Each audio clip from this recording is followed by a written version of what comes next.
Hello everyone, welcome back to my YouTube channel safety trainer Asif Syed. आज के इस video में हम लोग एक ऐसे टॉपिक के बारे में बात करने जा रहे हैं जो कि सेफ्टी प्रोफेशनल से पूछा जाता है, जिसका नाम है मैनुअल हैंडलिंग। तो मैनुअल हैंडलिंग क्या होता है, चलिए वीडियो को शुरू करते, जल्दी से देखते हैं। हमारा सबसे पहला क्वेश्चन है, what is manual handling. Manual handling क्या होता है? मैनुअल हैंडलिंग में किसी भार लोड को हाथ से या शारीरिक बल यानी बॉडीली फोर्स द्वारा परिवहन यानी कि ट्रांसपोर्टेशन या समर्थन यानी कि सपोर्ट करना शामिल है। इसमें वजन यानी कि लोड को उठाना, नीचे रखना, धक्का देना, खींचना, लोड को एक जगह से दूसरी जगह ले जाना या हिलाना शामिल है। तो ये था मैनुअल हैंडलिंग का एक सिंपल सा छोटा सा डेफिनेशन। अब हम चलते हैं हमारे दूसरे क्वेश्चन की ओर, जो है फैक्टर्स अफेक्टिंग मैनुअल हैंडलिंग। यानी कि मैनुअल हैंडलिंग करते समय कुछ ऐसे कारण हैं जो प्रभाव डालते हैं।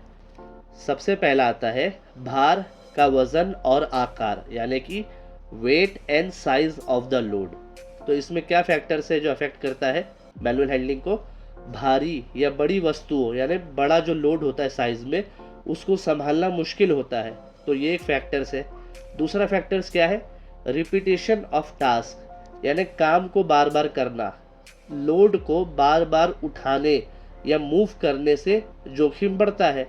बार बार एक ही काम कर रहा हूँ, एक बार में कुछ नहीं हुआ मुझे, दूसरी बार में कुछ नहीं हुआ, हो सकता है तीसरी बार में प्रॉब्लम हो सकता है।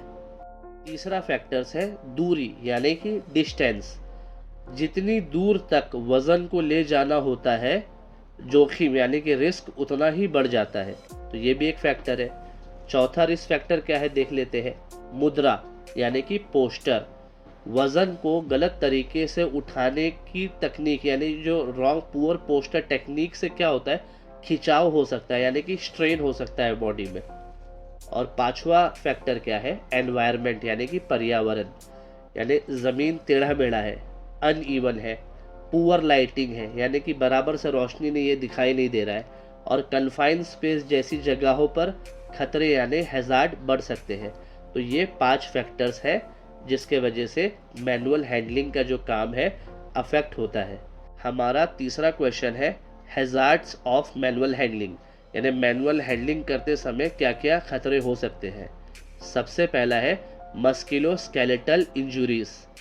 उसमें क्या होता है? स्ट्रेन यानी कि खिंचाव, स्प्रेन यानी कि मोच, और बैक इंजुरीज यानी पीठ में चोट लग सकती है। दूसरे नंबर पे है स्लिप ट्रिप एंड फॉल, यानी फिसलना, ठोकर लगना और गिरना। यानी खराब फ्लोर कंडीशन यानी कि प्रॉपर ज़मीन नहीं है, टेढ़ा मेढ़ा है, या ऑब्स्ट्रक्शन है। ऑब्स्ट्रक्शन जैसे कोई भी चीज़ पुअर हाउसकीपिंग के वजह से कुछ पत्थर रखा हुआ है या कोई ऐसी चीज़ रखी हुई है जिससे मैं लड़खड़ा गया, मैं गिर सकता हूँ, ट्रिप हो सकता हूँ। और ज़मीन पे कोई ग्रीस वगैरह है, ऑयल है, पानी है, उससे मैं फिसल सकता हूँ और फॉल हो सकता हूँ। तो ये भी एक हैजार्ड से मैनुअल हैंडलिंग का। तीसरे नंबर पे जाऊँ तो रिपीटेटिव स्ट्रेन इंजुरीज, यानी दोहराव से होने वाली चोटें। मान लीजिए एक वर्कर है जो बार बार कहीं से एक वज़न को उठा रहा है और ला रहा है, फिर उसको दूसरी जगह रख रहा है, तो इसकी वजह से भी स्ट्रेन इंजुरीज हो सकता है। चौथे नंबर पे आता है थकान यानी कि फटीग। ज़्यादा मेहनत करने से या थकने यानी जिसको मैं इंग्लिश में वर्ड बोलूँगा ओवर एक्सर्शन से एक्सीडेंट हो सकता है। और पांचवा क्या है हैजार्ड्स मैनुअल हैंडलिंग का? Risk of crushing and fractures, यानी कोई भी मैंने भारी वजन हाथ से मैं ले लिया हूँ, अब अचानक से वो मेरे हाथ से छूट गया और वो गिर जाता है तो मेरे पैर पे चोट लग सकता है, एक्सीडेंट हो सकता है ना। तो ये सारा का सारा मैनुअल हैंडलिंग हैजार्ड्स में आता है। अब हम हमारे चौथे क्वेश्चन की ओर चलते हैं, जो कि है control measures for manual handling. सबसे पहला है प्रशिक्षण यानी कि ट्रेनिंग। लिफ्टिंग टेक्निक्स पर प्रॉपर ट्रेनिंग होनी चाहिए, उसके वजह से अच्छी ट्रेनिंग होगा तो मैनुअल हैंडलिंग का जो रिस्क है वो कम हो जाएगा। दूसरा है मैकेनिकल एड यानी मैकेनिक उपकरण। ट्रॉली ले सकता हूँ मैं, मैनुअल हैंडलिंग की जगह मैं ट्रॉली का इस्तेमाल कर सकता हूँ।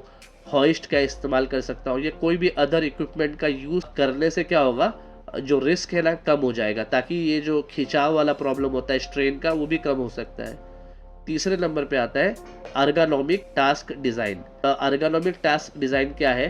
टास्क यानी काम को इस तरह ऑर्गेनाइज करना कि उठाने की ज़रूरत कम हो, यानी मेरा मैनुअल हैंडलिंग का काम कम हो जाए मैकेनिकल एड की मदद से, तो एर्गोनॉमिक का जो प्रॉब्लम है वो भी कम हो जाएगा। चौथे नंबर पे आएगा अर्गोनॉमिक असेसमेंट। आइए देखते हैं क्या है। कार्यस्थलों यानी कि वर्क प्लेस का मूल्यांकन यानी कि इवेलुएट, और सुधार यानी कि इम्प्रूव करना। पाँचवें नंबर पे है PPE यानी पर्सनल प्रोटेक्टिव इक्विपमेंट। ज़रूरत पड़ने पर सेफ्टी हैंड ग्लव्स यानी दस्ताने और सपोर्टिव बेल्ट यानी सहायक बेल्ट का इस्तेमाल करना। इससे भी क्या होता है, कंट्रोल मेजर्स के लिए यानी मैनुअल हैंडलिंग का रिस्क कम हो जाता है। और छठे नंबर पे आता है कार्यस्थल का पर्यावरण यानी कि वर्क प्लेस एनवायरनमेंट। ये इंश्योर करे कि ज़मीन सीधी यानी कि टेढ़ी मेढ़ी ना हो, अच्छी तरह से रोशनी वाले और बिना अवरोध के हो, यानी फ्री फ्रॉम ऑब्स्ट्रक्शन, यानी हाउस कीपिंग प्रॉपर हो, कोई भी सामान इधर उधर ना फेंका हो जिसके वजह से स्लिप ट्रिप या फॉल होने का खतरा बढ़ जाए। तो ये सारा का सारा चीज़ हमारा कंट्रोल मेजर्स में आता है। अब हम चलते हैं हमारे आखिरी क्वेश्चन की ओर, जो है TILE, tile in manual handling. तो आइए देखते हैं क्या होता है। मैनुअल हैंडलिंग में टाइल एक एक्रोनिम है जो खतरे को पहचानने यानी रिस्क को मैनेज और एसेस करने में मदद करता है। ये टाइल यानी TILE का मतलब है T से टास्क, I से इंडिविजुअल, L से लोड और E से एनवायरनमेंट। तो आइए एक एक करके देखते हैं ये TILE क्या है। सबसे पहले नंबर पे आएगा कार्य यानी कि टास्क। टास्क का विश्लेषण यानी कि एनालाइज करे, इस बात पर ध्यान दे कि लोड यानी कि वजन को कितनी दूर ले जाना है, टास्क की फ्रीक्वेंसी कितनी होगी, और क्या इसमें कोई असुविधाजनक मुद्रा यानी कि ऑकवर्ड पोस्टर की ज़रूरत है। दूसरे नंबर पे देखेंगे पर्सन यानी व्यक्ति, इंडिविजुअल। कार्य करने वाले व्यक्ति का मूल्यांकन यानी कि उसको एसेस करे, उनकी शारीरिक क्षमता यानी कि फिजिकल कैपेबिलिटीज, प्रशिक्षण यानी कि ट्रेनिंग, अनुभव यानी कि एक्सपीरियंस, और स्वास्थ्य स्थितियों यानी कि हेल्थ कंडीशन को ध्यान में रखे। तीसरे नंबर पे आएगा भार यानी कि लोड। जो वज़न उठाया जा रहा है उस वज़न का मूल्यांकन यानी कि उसको एसेस करे, फिर उस लोड का वज़न, साइज, शेप और स्टेबिलिटी को ध्यान में रखे। लोड को देखकर डिटरमाइन करे कि क्या इसमें हैंडल है या इसे पकड़ना आसान है। चौथे नंबर पे आएगा पर्यावरण यानी कि एनवायरनमेंट। वर्क एनवायरनमेंट की जांच करे, ऑब्स्टेकल्स, वर्किंग फ्लोर का कंडीशन, रोशनी और स्पेस कॉन्स्ट्रेंट यानी कि स्थान की बाधाओं की जांच करें। तो इस टाइल मेथड का इस्तेमाल करके हम ये इंश्योर कर सकते हैं कि ये जो मैनुअल हैंडलिंग टास्क हो रहा है वो सेफली और एफिशिएंटली तरीके से हो रहा है, और इस टाइल की मदद से रिस्क ऑफ इंजरी भी कम होगा।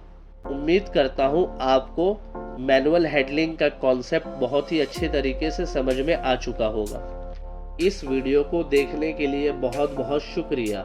अगर आपको ये वीडियो पसंद आया तो लाइक बटन को दबाना बिल्कुल भी ना भूलें। चैनल को सब्सक्राइब कर लीजिएगा और बेल आइकन को भी प्रेस कर लीजिएगा ताकि और भी ऐसे इम्पोर्टेंट टॉपिक आपको मिलती रहे। तो मिलते हैं किसी और वीडियो में किसी और न्यू टॉपिक के साथ। तब तक के लिए गुड बाय, टेक केयर।